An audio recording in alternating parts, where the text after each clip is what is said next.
বিসমিল্লাহির রহমানির রহিম।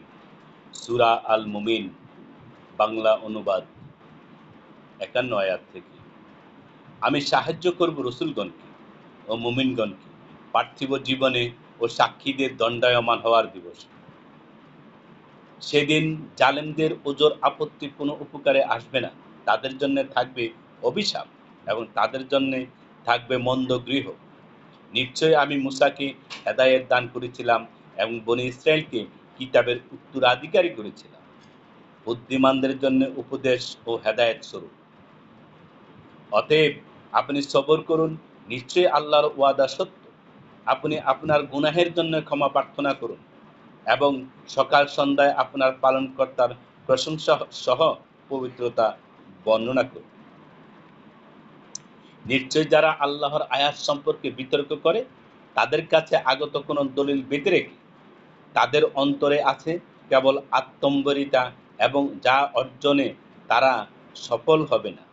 অতএব আপনি আল্লাহর আশ্রয় প্রার্থনা করুন, নিশ্চয় তিনি সবকিছু শুনেন, সবকিছু দেখেন।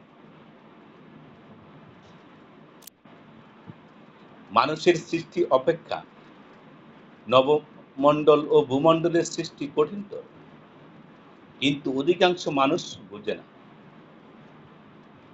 অন্ধ ও চক্ষুষ্মান সমান নয়। আর যারা বিশ্বাস স্থাপন করে ও সৎকর্ম করে এবং কুকর্মী, তোমরা অল্পই অনুধাবন করে থাকো। কিয়ামত অবশ্যই আসবে, এতে সন্দেহ নেই, কিন্তু অধিকাংশ লোক বিশ্বাস স্থাপন করে না। তোমাদের পালনকর্তা বলেন, তোমরা আমাকে ডাকো, আমি সাড়া দেব। যারা আমার ইবাদতে অহংকার করে তারা সত্তরে জাহান্নামে দাখিল হবে, লাঞ্ছিত হয়ে। তিনিই আল্লাহ, যিনি রাত্র সৃষ্টি করেছেন তোমাদের বিশ্রামের জন্য এবং দিবসটি করেছেন দেখার জন্য। নিশ্চয় আল্লাহ মানুষের প্রতি অনুগ্রহশীল, কিন্তু অধিকাংশ মানুষ কৃতজ্ঞতা স্বীকার করে না। তিনি আল্লাহ, তোমাদের পালনকর্তা, সব কিছুর স্রষ্টা। তিনি ব্যতিরেকে কোনো উপাস্য নেই। অতএব তোমরা কোথায় বিভ্রান্ত হচ্ছ? এমনইভাবে তাদেরকে বিভ্রান্ত করা হয় যারা আল্লাহর আয়াতসমূহকে অস্বীকার করে।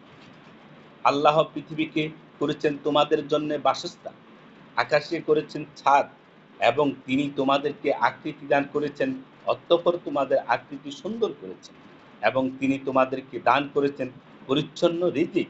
তিনি আল্লাহ তোমাদের পালনকর্তা, বিশ্বজগতের পালনকর্তা। আল্লাহ বরকতময়, তিনি চিরঞ্জীব, তিনি ব্যতীত কোনো উপাস্য নেই। অতএব তাকে ডাকো তার খাঁটি ইবাদতের মাধ্যমে।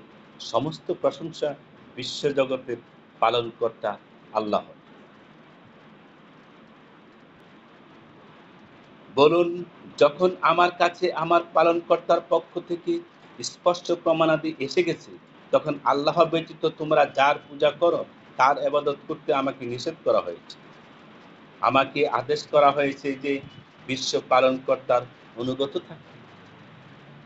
তিনি তো তোমাদের সৃষ্টি করেছেন মাটির দ্বারা, অতঃপর শুক্রবিন্দু দ্বারা, অতঃপর জমাট রক্ত দ্বারা, অতঃপর তোমাদেরকে বের করেন শিশুরূপে, অতঃপর তোমরা যৌবনে পদার্পণ করো, অতঃপর বার্ধক্যে উপনীত হও। তোমাদের কারো কারো এর পূর্বেই মৃত্যু ঘটে এবং তোমরা নির্ধারিত কালে পৌঁছো এবং তোমরা যাতে অনুধাবন করো। তিনিই জীবিত করেন এবং মৃত্যু দেন। যখন তিনি কোনো কাজের আদেশ করেন তখন এই কথাই বলে, হয়ে যা, তা হয়ে যায়। আপনি কি তাদেরকে দেখেননি যারা আল্লাহর আয়াত সম্পর্কে বিতর্ক করে? তারা কোথায় ফিরছে? যারা কিতাবের প্রতি এবং যে বিষয় দিয়ে আমি পয়গম্বরগণকে প্রেরণ করেছি সে বিষয়ের প্রতি মিথ্যারোপ করে। অতএব সত্যই তারা জানতে পারে।